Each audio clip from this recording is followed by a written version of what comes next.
Good afternoon, Deborah. Hello, Dennis. How are you? I'm doing well. Glad to hear it.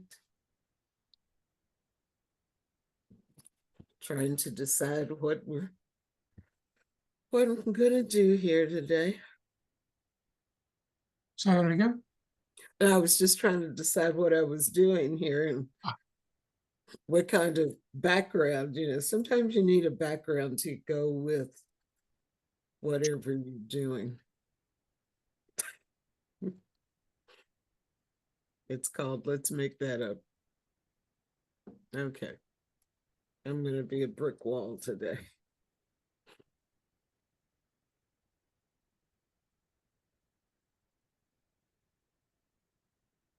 We've got quite a few minutes.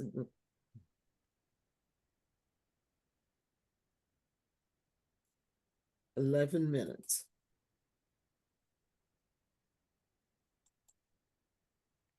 I'm going to put my state beside my name since we ask everybody else to do that.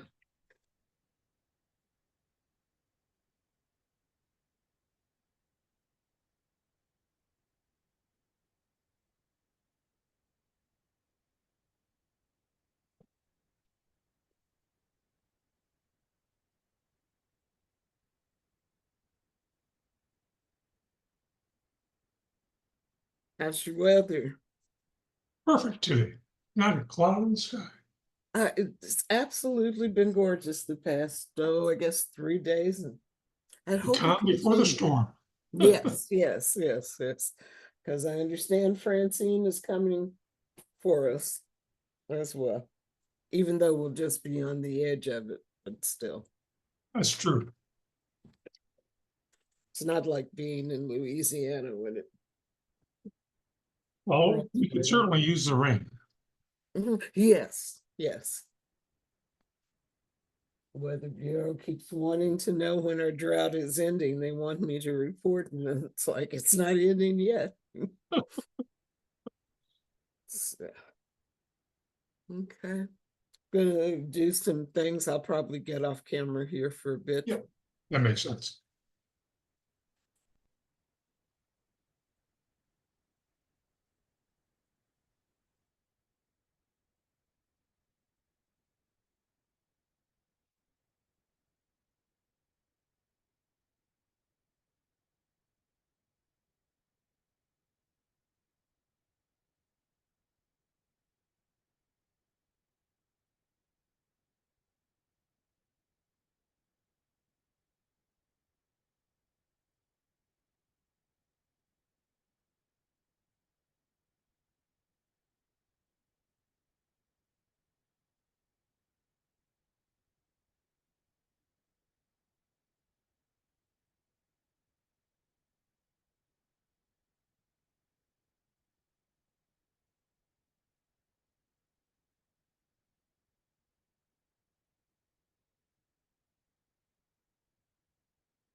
to make us record.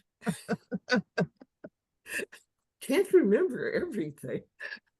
You do a You would think wonderful job. after here, what is it, 6 years? I should know these things, right? I'm still standing here wanting to do something else different. Okay, so now that we've gotten through the initial part, Dr. Mary, would you like to start with questions? Sure. And let me put it in the chat. So the first question is considering, it looks like I cut off half the question, so I guess you'll have to listen to me.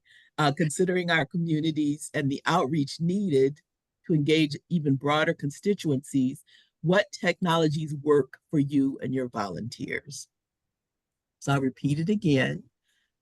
Considering our communities and the outreach needed to engage even broader constituencies, what technology works best for you and your volunteers?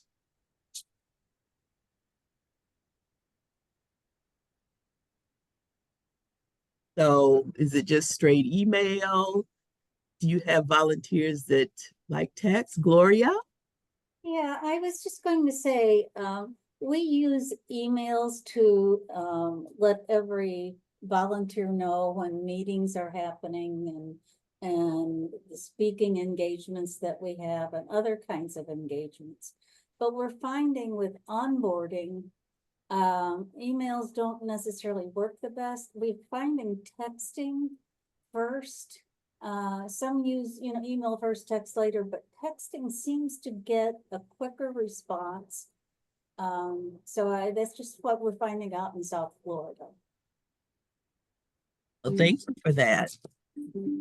Anyone else? In Houston, the staff does send out regular emails, very rarely text.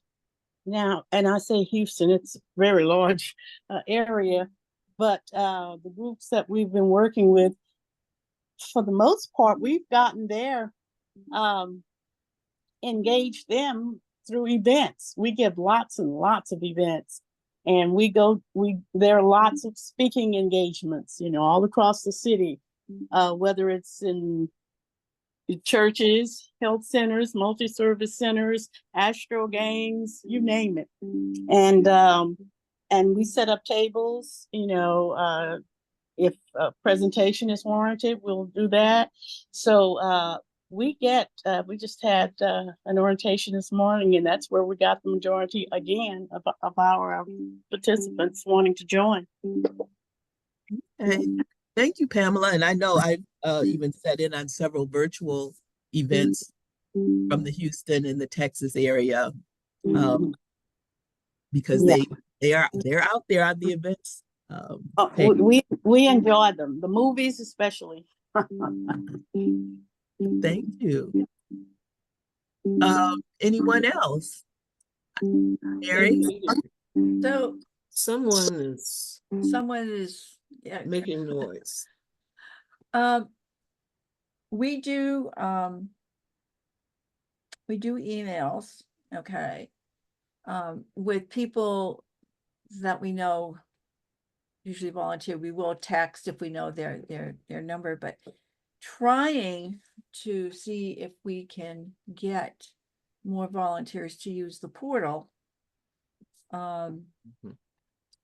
The new portal calendar is not quite where it needs to be, but so that's a slow process. But we did revise our chatter group for the community. And so what I do is when we have an agenda or we have a flyer with our events, we do upload that to the portal also. So just to have an easy way, I mean, emails are great, but your inbox can get so clogged.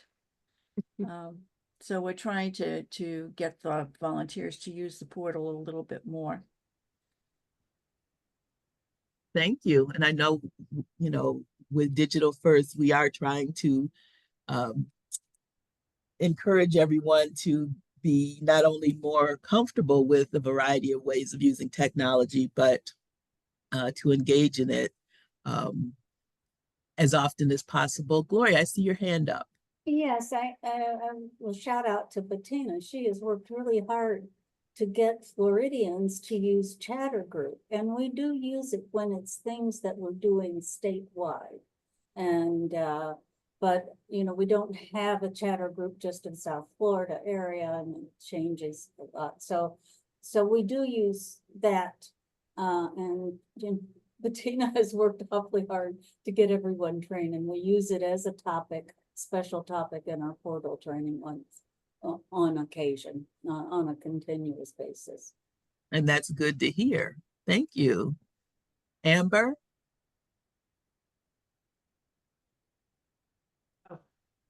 Hi, everyone.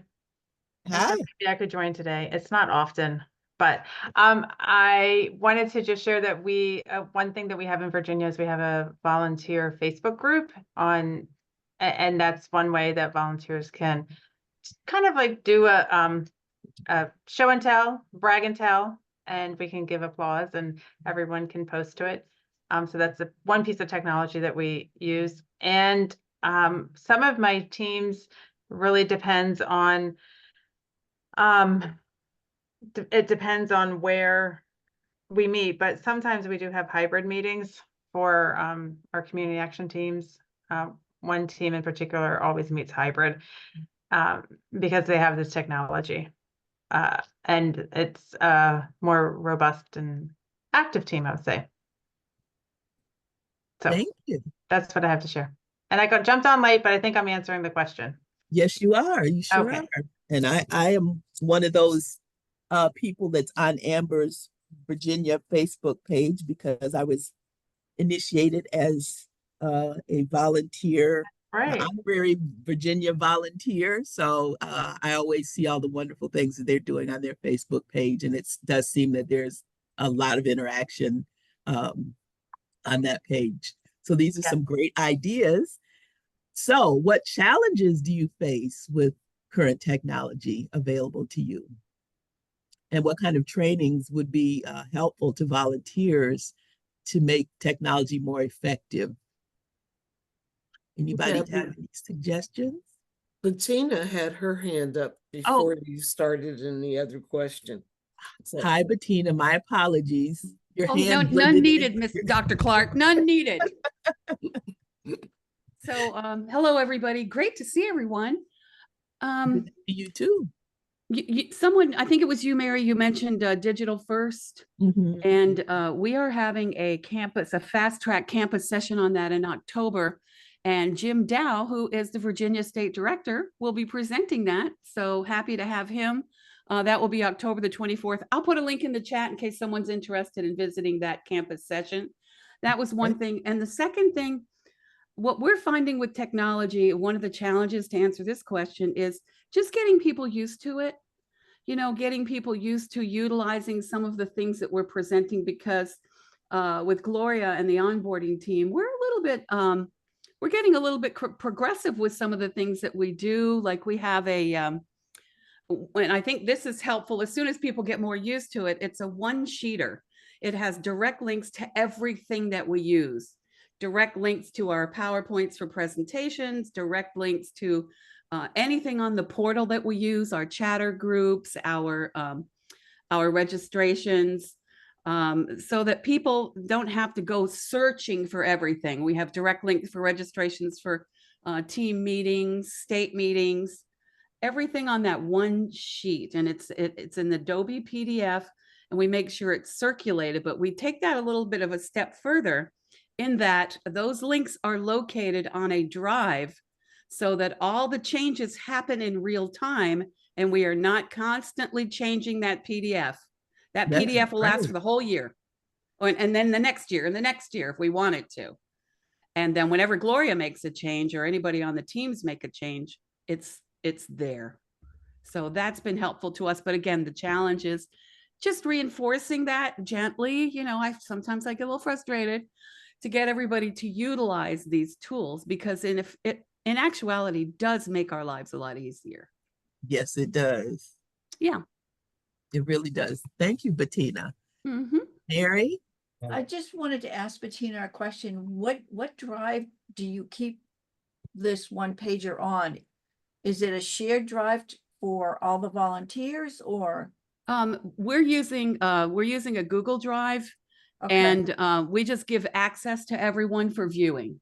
So you can give anyone access for that. Now, AARP favors OneDrive, but it's challenging to use AARP's OneDrive because the only people that can really access it are people that you've input all the emails, which is challenging to do, or that are AARP that have access to it. So we use Google Drive and just give them access to that one document. Okay, thank you. Well, of course, I have two follow-up questions to Bettina.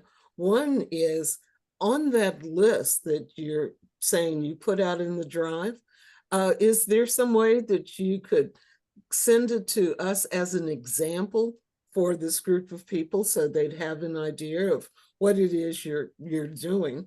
And then the second thing is, I think Gloria mentioned a while ago, you provide some additional training for people to make sure that they're comfortable with the various software and pieces that you're using. So how is this training? I mean, how's it scheduled? What are you doing with that?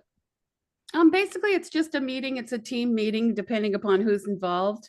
And Mhm. also, I'm known in South Florida as the tech diva. So I lead that team of one. You're also known as the tech diva outside of Florida as well, but And I love it. So we'll be quiet. thank you. So they will give me a few minutes at our state meetings, our team meetings, and our regional meetings to just go over anything tech, just a few minutes, anything new or answer questions. And of course, I'm always available. I think some of our team members have me on speed dial, which is great. When she gets an email from me saying, help. Okay. So yeah, basically just meetings, and they're short and sweet because you don't want people's eyes to glaze over. Just because I love it doesn't mean everybody else is going to love it, right? Right. And that's a challenge also, is trying to figure out what is the right amount of time to make sure that people have the information they need, but then keep their eyes from glazing over. So Exactly. thank you very much. And I think one of the ways that the fast track keeps people's eyes from not glazing over is not only the energy that those sessions provide, the variety of topics, but they're just fun. Bettina and Bob and Gail create some wonderful opportunities for people to have a learning experience, but a fun learning experience. So I know that's why I pop into those as often as I can. So the last part of that question is, and we kind of already kind of ventured into this, is what kind of training and support would be available for volunteers? And Fast Track is one. Of course, our tech training team and the wonderful training that they do. Anything else that anybody has suggestions about what you do for your volunteers? While we're waiting, I'll put a link to the tech team trainings in there. As a matter of fact, today at 4, we're doing optimizing Zoom, and there's some really cool things you can do with Zoom on your invites. And we're going over that today. That's advanced Zoom part 2. Oh, wow. Join us today at 4. I might have to pop in. Yeah. I'll put that link in there. Thank you. And my final question is, are there any new offerings that may answer some of the questions, the needs that we have right now for information and communication? Anybody have any innovative things that you're doing that you want to share, technology-wise? Bettina, I just listened to the Fast Track AI yesterday, and that was fascinating. Of course, I like all things that provide me more information about AI, and that was very informative. Yeah, and as you know, Mary, that just scratches the surface. I mean, it's Oh, yeah. just mind-boggling. And we try to emphasize using it to our advantage and not letting it control us. Right. And we're doing another session as a follow-up to that, which is the darker side of AI, fraud and artificial intelligence. That'll be coming up in another campus session. And if you Great. register for any of them, you would have registered for all of them on the link I provided. Great. Thank you. Amber? This is nothing new, but I would say that almost in every volunteer meeting I'm in, Senior Planet comes up as Yes, a resource to use, and everyone loves Senior Planet. absolutely. Especially their AI classes. So don't forget Senior Planet. Yeah. And Bettina did reference those in her session as well. Yeah, we Yeah. had a little chat about that. I'm putting a link to them as well if you guys want it. They've grown so much.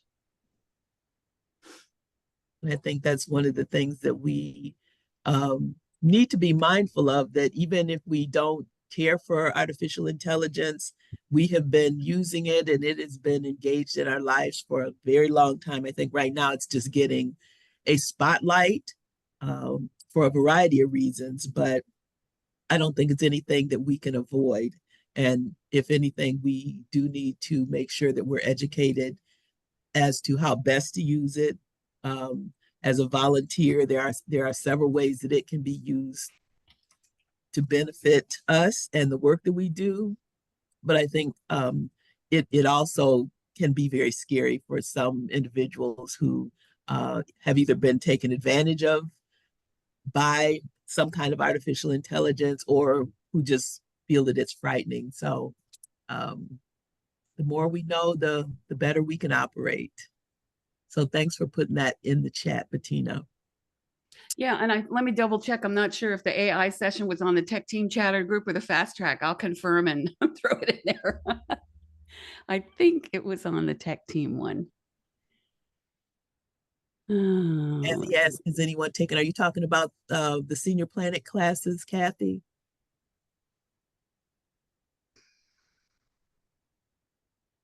Yes, okay. So, Deborah, while everybody's milling those questions, how about if I pass it to you? And if there's any follow-up or any additional input people want to add to the questions that have been asked, they can do it when appropriate. Great. Thank you very much, Mary. You're welcome. One of the things that, when this topic came up, I actually used AI to ask a question. Of course, we've all got access to ChatGPT, Bing, Copilot, all of those different things. And the question I asked was to effectively ask volunteers about their technology needs and preferences. What would you suggest we do? How do we get that information from people? And AI came back with several items for me, some of which I'm sure you know. One is to conduct surveys using tools like SurveyMonkey, Google Forms, Microsoft Forms, and ask people. They gave specific questions. What technology tools do you currently use? What challenges do you face? Are there any specific tools or platforms you would like to use? How comfortable are you with using new technology? And what kind of training or support would help you use the technology more effectively? These were questions in the surveys that we could conduct. Some of the other things, and I'm not going to read all of the attachments to it, but one was hold focus groups. Can do that with our volunteers. One-on-one interviews seem to take a lot of time, of course, depending on the number of volunteers we've got, but that could also be done if you have specific volunteers who have a diverse background that might help you. Using feedback tools. There's lots and lots of those tools out there. Anyone tried Fathom to take notes in meetings when you're on Zoom? or any kind of thing. It's a free software, and you can access it by www.fathom.com and use, you can sign on with Google. And if you're not using an SSO, which would be the AARP domain, if you're using another one to sign on Zoom, anytime you sign on, you can use it to take notes. We're looking at trying to do that here, because I think one of the questions that people have asked, yes, we record the meetings. Yes, we ask, for you to send us things, but we've had some people ask, could we give them 4 or 5 points each time from every session? So we're looking at seeing, is there some automatic way that that can happen, rather than Mary and I trying to write up something and missing it because we want to hear your comments. So we have focus groups, one-on-one interviews using feedback tools, regular check-ins with people, pilot programs. I know a lot of us tend to do that soft roll in of things when we're wanting to do something new, and try that. And then always, just as Mary was just mentioning, encouraging open communication. I'll put this list of things on the chatter group for this team, okay? The other questions that we had were things like, are there any specific tools or platforms you would like to use? What additional tech is needed? And I wanted to ask that kind of question because we always have someone from OVE on this meeting. And if you thought of something new that you'd like to try, this is a good place to mention it, because OVE can sometimes step in and help us get access to what we need. Any comments, anything you'd like to try? This is Amber, and I Yes. have started to explore using smart sheets. Huh? Smart sheets, are you familiar with them? Does anyone use smart sheet? No. No. It is like Excel, except it is better at integrating information. Mhm. So Tara, I will be talking to you once we get the enterprise approval. I really want to use it. See? So we put in a request for smart sheets to help us with just calendaring and event planning. Mhm. Great. So what platform or where does Smart Sheets live? Is it just a separate app? I believe it's a website, a web-based app, if I understand correctly. But basically I have my challenge is I have a lot of events, and seeing them on an Excel spreadsheet versus seeing them on a calendar layout is often a challenge, and getting them into a calendar layout requires me manually putting them in. But if I understand correctly, Smart Sheets will dump them into a calendar layout. Fingers crossed. Well, Erin Simon put something in the chat saying that she knows that they use them in the foundation.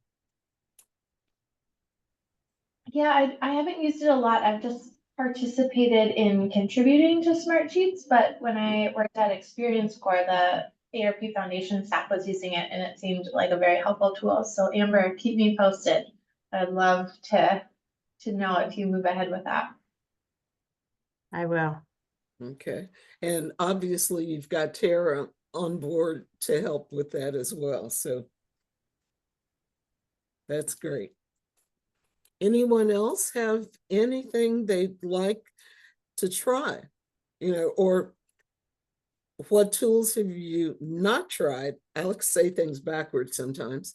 And if budget were not a consideration, what would you use? Jackie Boland has raised her hand. Yes, ma'am. I just want to put a plug out there for volunteers. I started doing this AI pilot that AARP has where we're allowed to use Microsoft Edge's Copilot to help, draft internal things. And Mhm. it's for those of you who put agendas together and reports, Right. it is such a huge time saver to just put your crappy little paragraph in there and have it and say, can you turn this into an agenda, or can you turn this into a report, keep the title the same, but format it so that it's no longer than this, but more dynamic. And it really does it so quickly. So I'm thinking about next year potentially training my volunteer leaders to Mhm. use it, which I think will be more just and having them experiment with it because it's super easy to use, but we've not done it yet. And so I think rather than a new tool, I would just suggest maybe people play around with some of the existing tools. Great. That you are absolutely correct. That is a great tool, Copilot.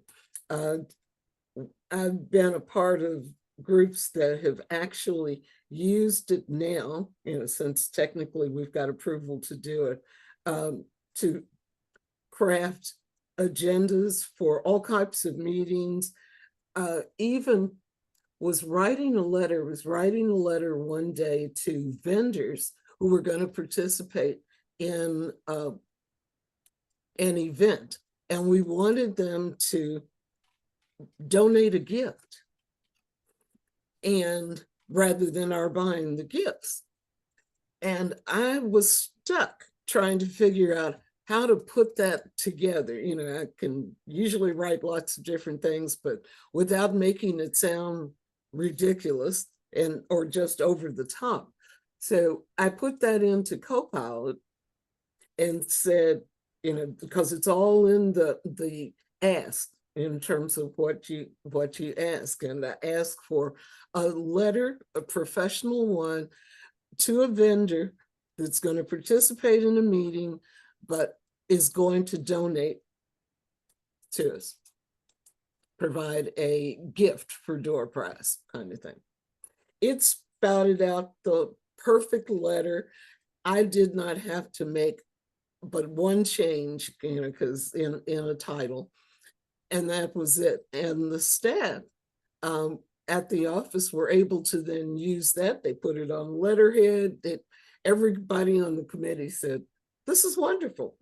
I didn't tell them until afterwards that AI had done it. It wasn't me, but it is amazing how quickly these things can just work. And if it doesn't work exactly the way you want, you can tailor that question a little bit more to try to get it, a little more specific. So I did a report yesterday, and my report was on a pilot project that had a lot of different elements that I was trying to report on, like, engagements and how did the reception work and how did the volunteer work and blah, blah, blah. And so I drafted it. It took me like half an hour to draft it, and it was really long. But it was concise, but I put it into Copilot and I just said, can you write this better? And it did. And I submitted it, and one of my colleagues who I didn't think even read my report, sent me an email and said, that was a great report. it is amazing, the technology that is there. And we can't read everything ourselves, but I guess the skill for humans going forward is to make the best use of the technology rather than trying to compete with it. So anyone else have does anyone have a best practice that you've either seen or tried to support technology introduction and use?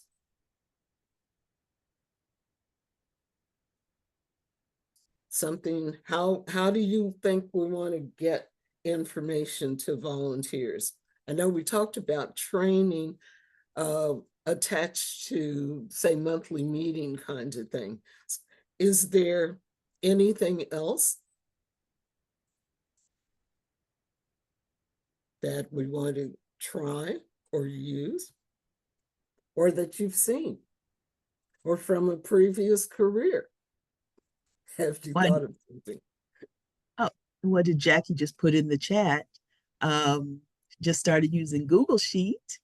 Jackie, you want to talk about that, or do you want me to read it off? I can talk about it. I just, you know, my volunteers travel a lot. They love to cruise, they're adventurous. And so they're constantly leaving and they tell me when they're going. And I, of course, never write it down because I think I'm going to remember. So then I'm constantly sending them emails or asking them things while they're traveling. So I finally was just like, you know what, let's have a shared document. If you're willing, here's a link. Just put your leave dates in there whenever they happen. And to my surprise, but gratitude, they all did. So I think they're tired of me asking them repeatedly, but it's great because we can all see when things need to be covered. And Sheets or Google Drive is not, I guess, officially sanctioned by AARP, but our volunteer team really likes it because you don't have to have a Google account in order to use it. Anyone with the link can input into it. So it's not cumbersome for them to use.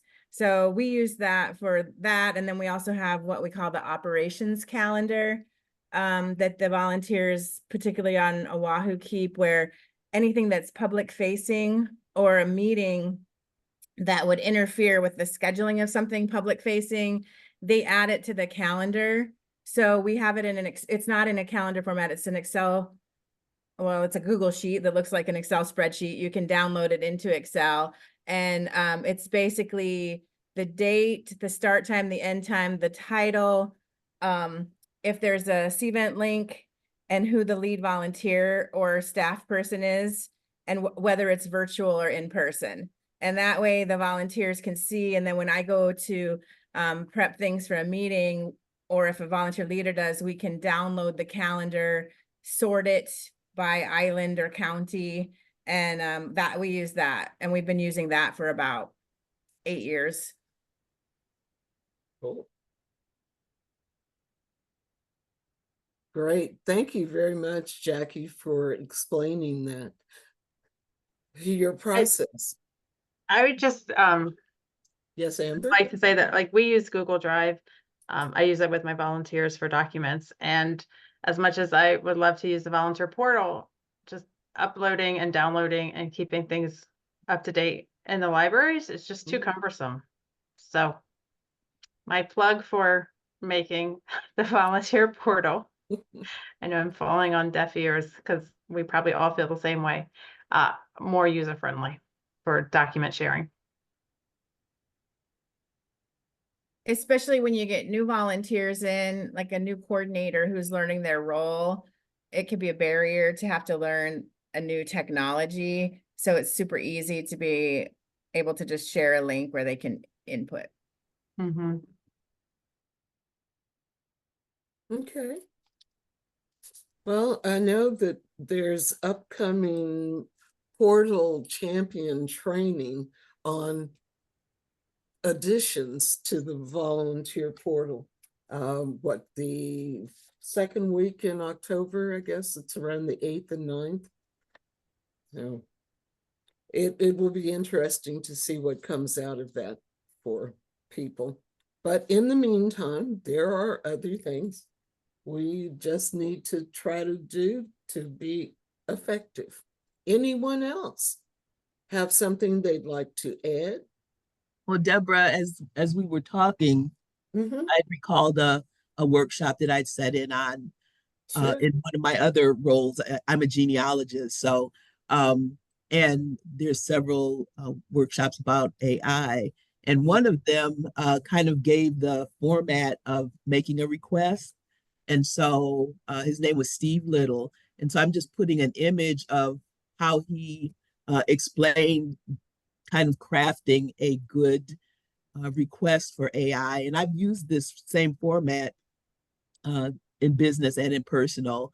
If you have these 5 things, you know, the role that you act in as you're writing it, the goal that you want to achieve, how you want the text formatted, what task you want AI to do with the information, and what shape you want it to be in. And so uh, perhaps using this, and certainly giving Steve little credit for this information, has been helpful to me.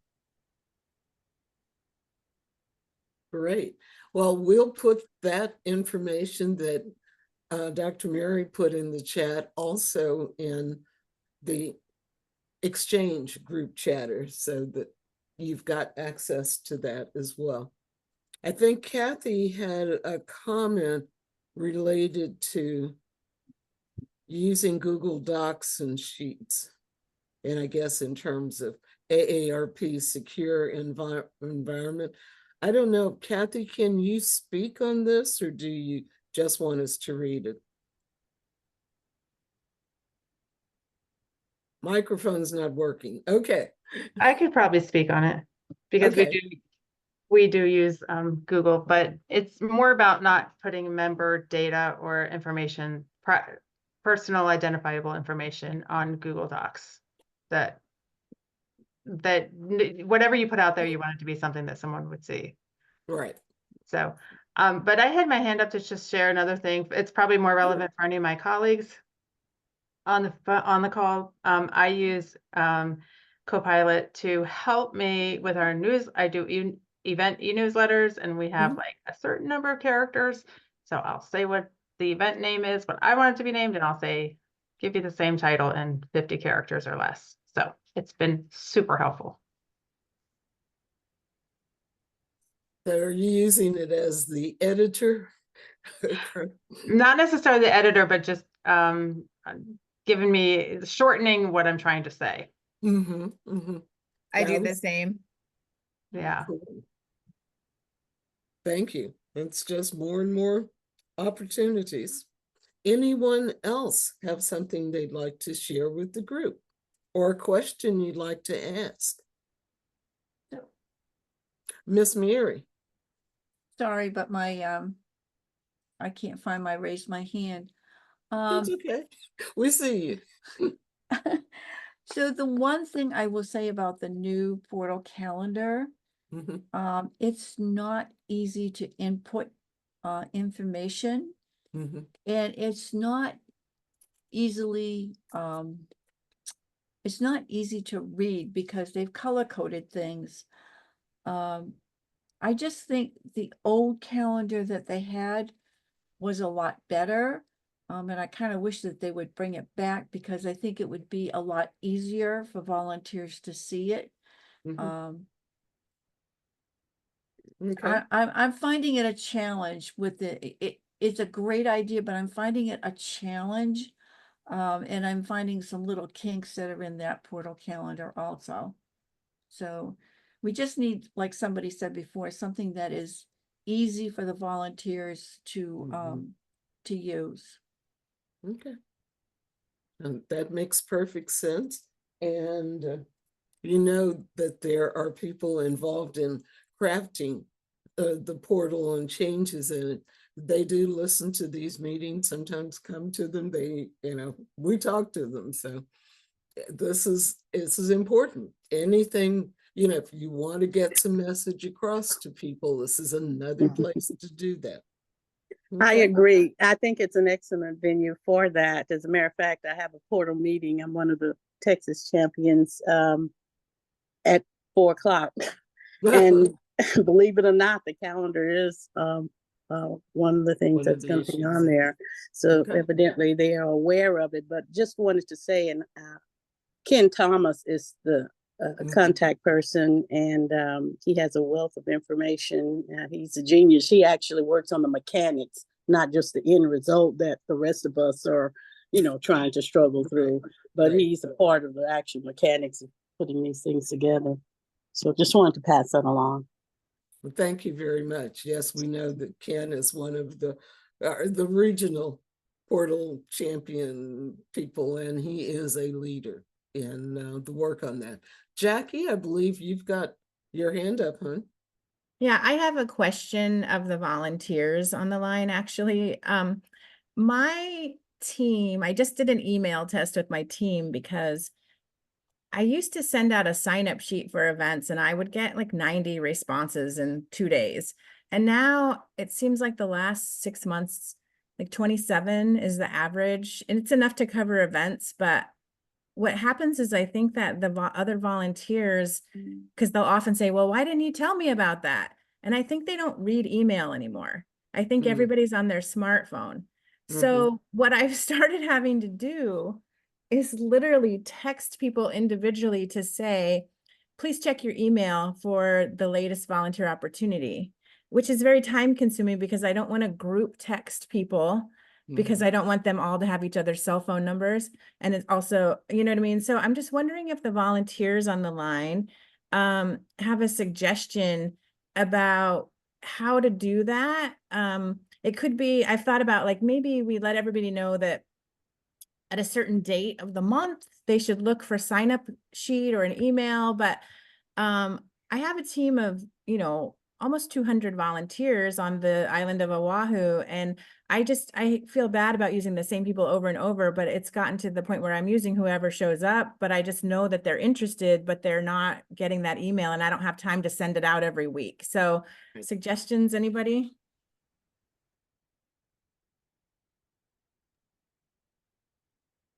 I think a number of us are running into similar kinds of issues. But we've got two people, while people are thinking about your question, Jackie. Andrew has raised his hand, and Becky and I would like to get them in before we need to leave. And Andrew? Bettina. Oh, and Bettina's going to finish up. Okay. Andrew? Hi, just a quick question, and I'm happy to have this conversation offline. We are running out of time, but we are gearing up for our lame duck session, and I was curious if anybody has tips or practices that work to involve your e-activists or your volunteers with advocacy work. Okay. That may be a longer question than people can answer right now, but that doesn't keep us from thinking about it and getting back to you. Okay? Sorry, Andrew, can you repeat this question? Or Deborah, are you able to summarize? Well, Andrew, repeat your question, please. So again, we're gearing up for our lame duck session and then moving into like budget work. And so I was curious if anybody has had success strategies or ideas to engage volunteers. They're the online activists or the volunteers they use to engage them and work at the State House.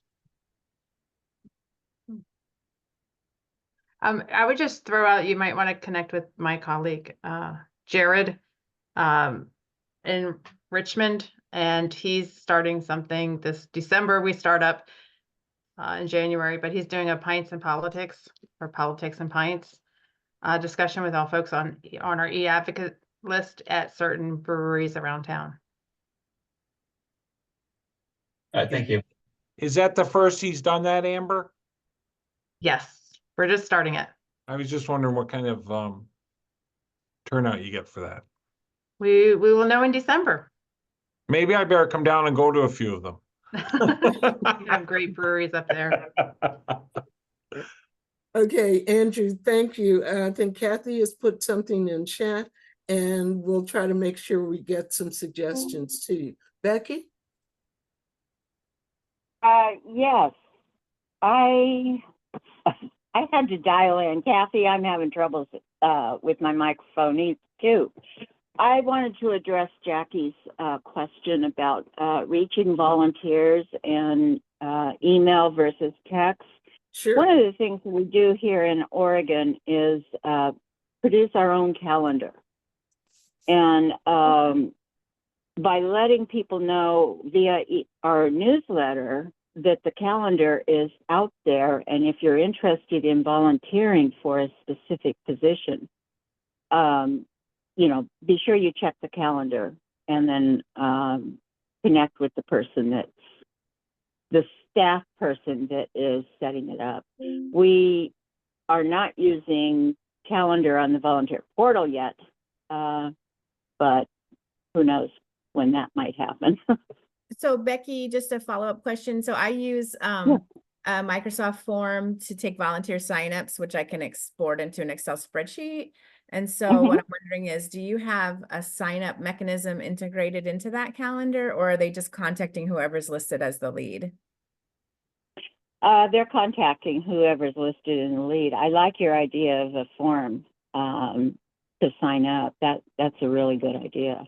It saves a lot of time because I ask them to always put their email and their cell phone. So then whoever's the lead will have like a roster, and they, we don't use everybody that signs up for everything. So we do have to confirm back because we don't want 20 people for something that takes 4 people, Right. Okay. Well, thank you, Becky. And then we're going to finish today with Bettina. You had your hand up. With regard to the text messaging and not having others see each other's phone numbers, I think there is a way to send a text in a group, but everybody receives it individually and nobody sees others' information. I'm going to check on that, and if and when I find it, I'll share it with Deborah. Okay. I think that'll be helpful to a number of people. So we've got a lot of information in the chat. People have tried to answer folks' questions. We'll make sure that this information gets out. If anyone has anything that they want to send and get posted to our exchange group chatter, please just send it to me, dturner@aerp.org. And the topic for October 8th, chosen again by August attendees, is closing out the year with strength in volunteer engagement. We're going to be talking about and working through aligning activities with state goals and priorities for 25. So that should get us ready to go into the new year.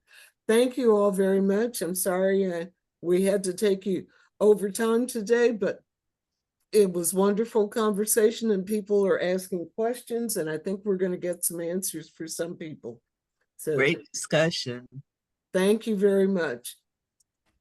Enjoy the rest of your day. See you next month. All right. October 8th. Bye-bye. Bye. Let's stop the recording, Deborah. Yes, ma'am.